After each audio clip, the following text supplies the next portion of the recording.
Hi, welcome to KBRC Dialogues. I am Navya. I'm Atulya. And today we're going to be asking a very voracious reader, Atulya, a few details about her reading likes and preferences and interests. Let's get on with it. So, the first question is a rather heavy question. So, do you believe in the death of the author theory? And also, if you could elaborate for people who don't know. Yes, so the death of an author theory states that whatever the author does for us ends at the last page of the book. As in, everything else is open to interpretation by the reader, and the literature changes essentially according to the reader who reads it. Is basically what the death of an author theory states. So my answer to that would be that yes, I'm a true believer of the theory, because I feel like the author is someone who is like a guide who takes you on an experience. And reading essentially is an experience for me, and I'm sure a lot of other readers would also agree. So an author merely guides you through this experience, and whatever you experience is subjective, depending on who you are, where you come from, what you've been through. And so I truly believe that death of an author is a very valid theory out there, because it shapes each person in a very unique way. It opens up avenues for each person in a very unique way. And it's essentially a very subjective experience. The whole reading process is what I mean to convey. I've actually heard a pretty interesting way of looking at it also, which is about the Indian philosophy versus Western philosophy. Because in India, generally, if we have epics, the glory goes to the epic, not to the author. We hardly talk about the authors. We talk about our epics as individual epics, and we rarely bother with the authors, because the authoritative power of the author is of least importance for us. It's the work in itself. So yeah, that's I think quite a debated theory. As Indians sitting and talking about a Western concept is pretty nice as a context. So yeah, I'll next question that I've been asked to ask Atulya is, do you prefer stories with open endings, or do you like everything tied up neatly, whether it's in series form or separate standalone books? So this would be sort of an extension of the first question that you had for me. I would say that I have a soft spot for books that end in an ambiguous manner. I'm sure a lot of people would disagree with this, because a lot of people are plot driven, and they would like things to be neatly tied up. But I personally do not mind. In fact, I quite enjoy books that end in an ambiguous manner.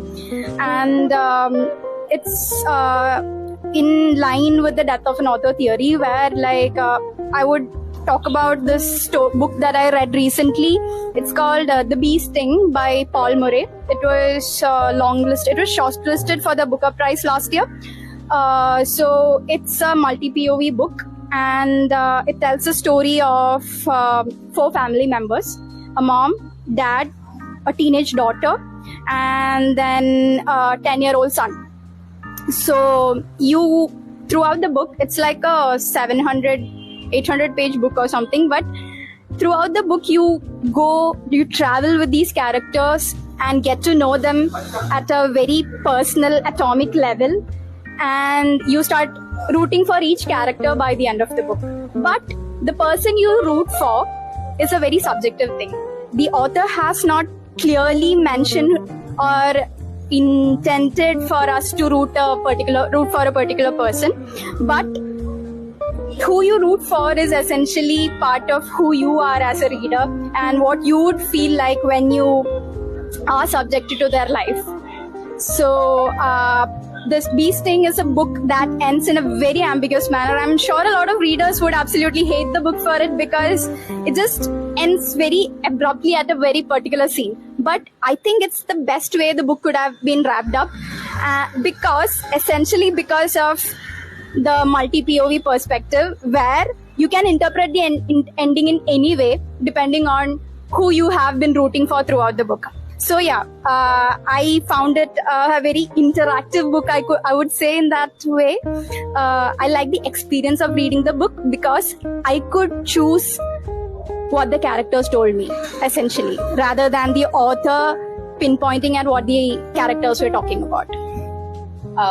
But just in case you're reading like a series and God forbid, the author passes away. If at all something like that happens, that the author passes away before finishing the final piece, or you lose the last page of the novel, are you going down the internet rabbit hole or like reading fan fiction anywhere, or would you rather like, no, like this is fate, destiny, I leave it where it is? Honestly, I would just leave it where it is, because I would probably maybe even imagine my version of how it would have played out. Because I mean, I'm sure a lot of people do enjoy fan fiction, but I personally have not forayed much into the fan fiction world, so I felt that it's not exactly my cup of tea, but I do understand the appeal of fan fiction and why there is a sense of closure that you get from fanfic, especially in a lot of underexplored characters. You would, like, for example, you would think that in Harry Potter series, like, all the side characters were overlooked quite a lot. So I wouldn't be surprised if someone's like very invested in one of the side characters and want to see a completely different journey that these characters would take. So I completely understand fanfic, but I would rather just leave it where the author left it and imagine my own version, which is similar to how I look at books the other way. I mean, this brings me back to my first question, essentially, where it depends on what I feel the author should have done, or like what I feel, how I can interpret whatever I could glean of the author's work is what I would probably imagine the rest of the series playing out as. So rather than another person spoon feeding a particular storyline into my head, I would, as a subjective experience, I would just go with whatever I want to imagine, I would say. You seem like a very self-confident reader, because me as a person, after I finish a book, I need to go check if, like, is my opinion correct, and it's like, does everyone else agree with me? Is the opinion correct? Or is there other theories on like the same concept? Did I get it wrong by any chance? So I always need reassurance. No, it is what you meant is what the book actually says. So yeah, I go down the rabbit hole all the time. The next question is, what's your favorite literary adaptation from books to series, or book to animation or movie? So I would say it's 13 Reasons Why. Before you attack me with a pickaxe, I'm just talking about the first season of the series, which is based on the book. And like the second season just picks up from this wild storyline that the script writers just came up with. But essentially, like, the first season ends where the book ends. But what I loved about the series is that the series is a multi-POV series. The characters are explored in a much better manner through the series than what they did through the book. So if you guys have read 13 Reasons Why, we only get the perspectives of two characters from the book. One is Hannah Baker and the other is Clive. Yeah. So you get only two perspectives in the entire story, and it's a very complex story and it touches very sensitive topics. And I feel like just getting to know what's happening through just these two perspectives was kind of reductive. And I feel there was a lot left to be unexplored, a lot left to be explored. So through the series, the adaptation, what the makers did is that they dedicated each episode for a character from the book. So all the people that were portrayed in the book as bad people or morally ambiguous people, all of these people, you get to see why they did the things they did through each episode. So the series was written very well in a way that makes you kind of maybe root for the bad person, or maybe even want to slap the good person. So I feel like there was a lot more complexity in the narration through the series. And I'm a personal fan of multi-POV anything, like be it books, be it movies, and anything. So because of that reason, I would say the series did a better job on character development and exploration of multiple narratives to a very complicated incident, a very complicated topic. That's interesting. I haven't read 13 Reasons Why. I haven't watched either, so maybe I'll pick it up someday. Now, I just wanted to add that like the rest of the series is like complete trash. Do not bother like watching the season 2, 3, 4 and all. Like it's like it just gets progressively worse.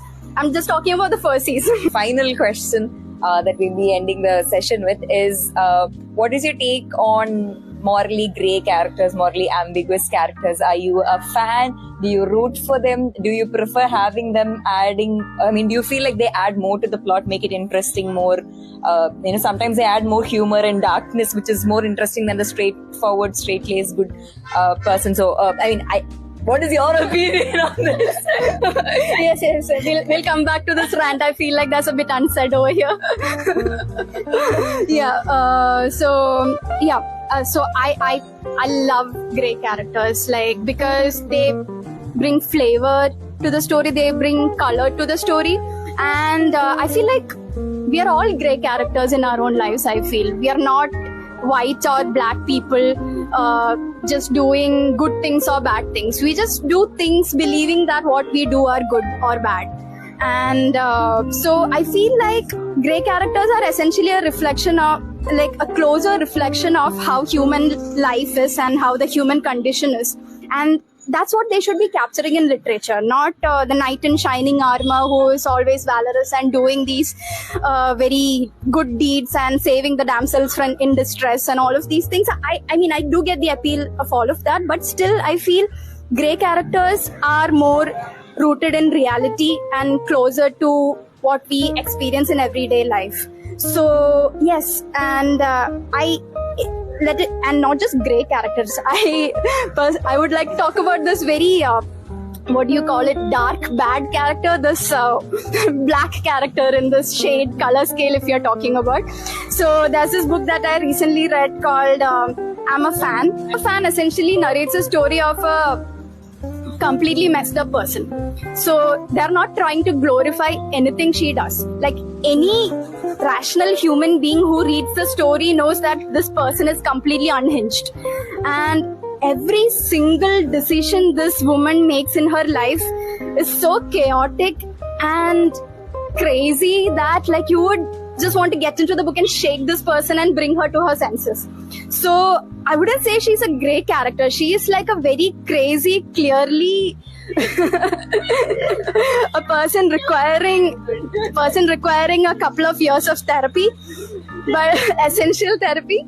But I would still say that I would read the book, and I would want others to also read the book, because such people do exist in the society. And you would come across a lot of people like that, and you would like to know what their thought process is. If they're doing a messed up thing, I want to know why you did the messed up. I want to know like what the thought process that you followed while doing this messed up thing is. Or if my friend is going back to her toxic ex, I want to know why. What led her to go back to her toxic ex? And so it's basically trying to shed some light on the things that people do. Let it be a good thing, a bad thing. I love the book for how it explored all the bad decisions that you make in your life. Like, what goes on through your head when you make all these bad decisions. I mean, immediately when you do make these decisions, you don't think it's a bad decision. You are rooted in such confidence that you would see, I'm doing the right thing, I'm doing what's best for me. But in retrospect is what you realize that, like, oh, I messed up. So I like knowing, like, why people do the things they do, regardless of whether it's a good thing or a bad thing. So this book gave me a perspective on the thought processes of a very messed up person, and if you guys are into that, it's very spicy, it's very nice. Cool. So thank you so much for these words, gems of high value. We've heard from Atulya, and we are here at Kochi with Kochi Silent Book Reading Club, and we've been having our dialogues and hope to listen to more questions and answers from more of our readers, and hope to see you all soon.